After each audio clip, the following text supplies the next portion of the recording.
On this episode of What Did Twitch F Up Now? Reset the clock. They did it again. We're going to be talking about the newest Twitch debacle in the content classification guidelines. At the easiest, most simplistic form, what these are tags that a content creator is going to have to place on their content if they hit a certain criteria. And what they're designed to do is they're designed to navigate companies in being able to identify whether or not they want to show their ad on a certain content creator's content.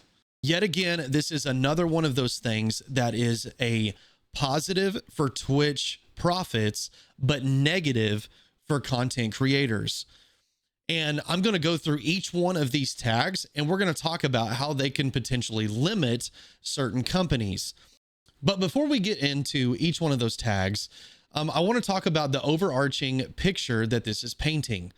So it seems to be that there's some kind of issue or concern with currently Twitch's ad revenue, or they're having difficulties bringing in new companies that want to run their ads on Twitch.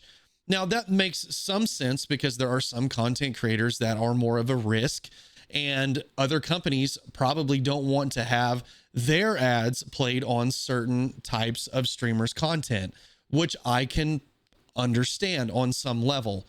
But this is a huge issue when it comes to certain content creators like myself that are very responsible with what they say and what they do on stream, but yet they have a certain type of content that is being produced. Now, Twitch has come out and said that this was not going to impact your discoverability or the way that people can find you or your content.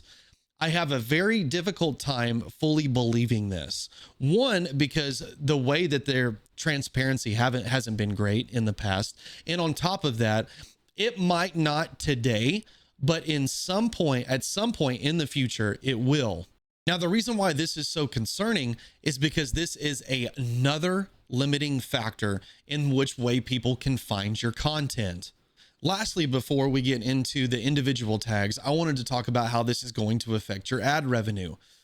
Now, with any of these tags, if they are placed upon your content, there will be companies that do not want their ad to be shown on your content based on some of these tags. So if they are placed upon there, every company has a rate in which they have negotiated with Twitch on how those ads are going to be played and what they are going to ultimately pay. So if you're a company that says, hey, I don't care, I just want my content out there, you're probably going to negotiate a cheaper price. But if you are very specific about what you want your ads to be placed on, you're probably going to pay a higher rate. So if you have any of these tags, then you are going to ultimately get ads that are giving a lower rate than some of the other ones in the future. This is a red flag for me, because now this is another opportunity for Twitch to be less transparent with the way that they make money and the way you make money on ad revenue, because now they can chalk it up as your fault in making the ad revenue that you are given. It is your fault as the content creator. If you were more wholesome, if your content wasn't a certain thing, X, Y, or Z, then you would make more money. So let's go through these individual tags. The very first tag that they came up with was the mature rated games tag.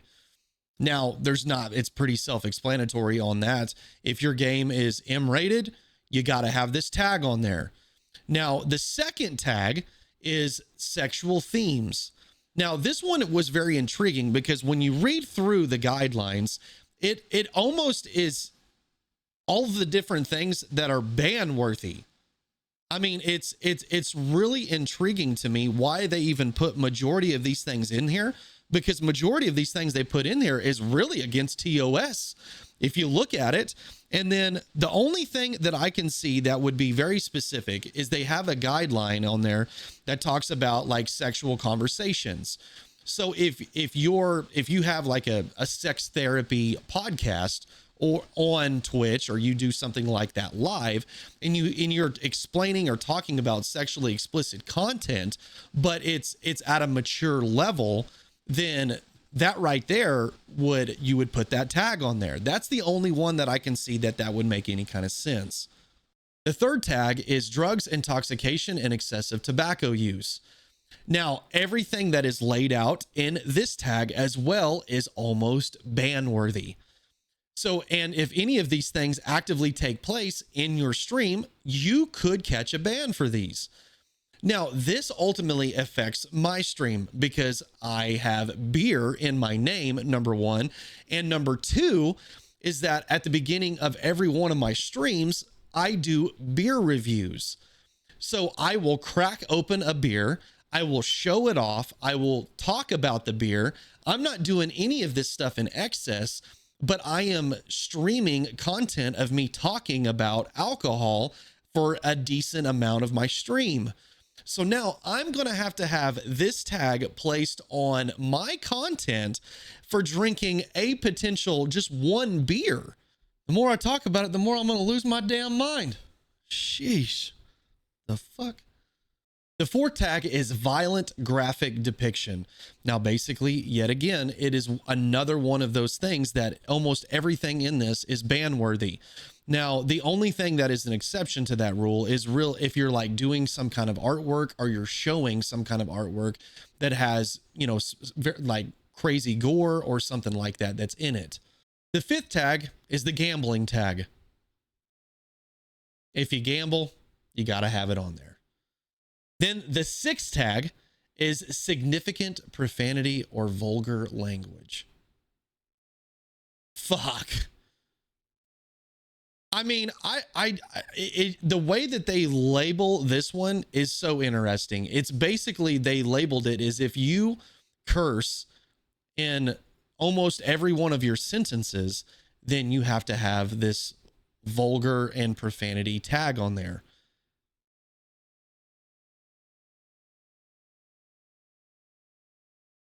And finally, you know, after looking at all of these tags and even talking about it, after filming this, it seems even more and more silly to me. The more I think about it, the more silly it even is. But then on top of that, here's the thing. I have no idea how the heck they're going to monitor this.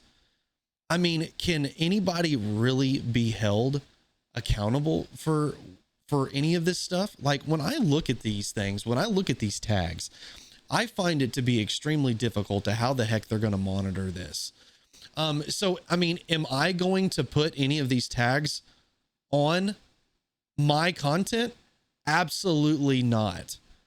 Honestly, my hope is that Twitch is just going to utilize this as a strategy for them to reach out to other companies to show them that this is a safe place for your ads to be played and that there is some natural fencing that is taking place in the platform. You made it to the end of the video. Congratulations. We made it through the content classification guidelines. You saw me glance up like a boss because I forgot what the fuck it was called. But make sure you go check out all my social media on Twitter, Instagram, all Bearded Beer Time, one word, or you can check me out live either on Twitch or Kick, Bearded Beer Time, one word. Don't forget to check out the sponsors and the merch. Thank you all so much. We're almost YouTube partner. Make sure you hit that like and subscribe button again. Do it. Cheers.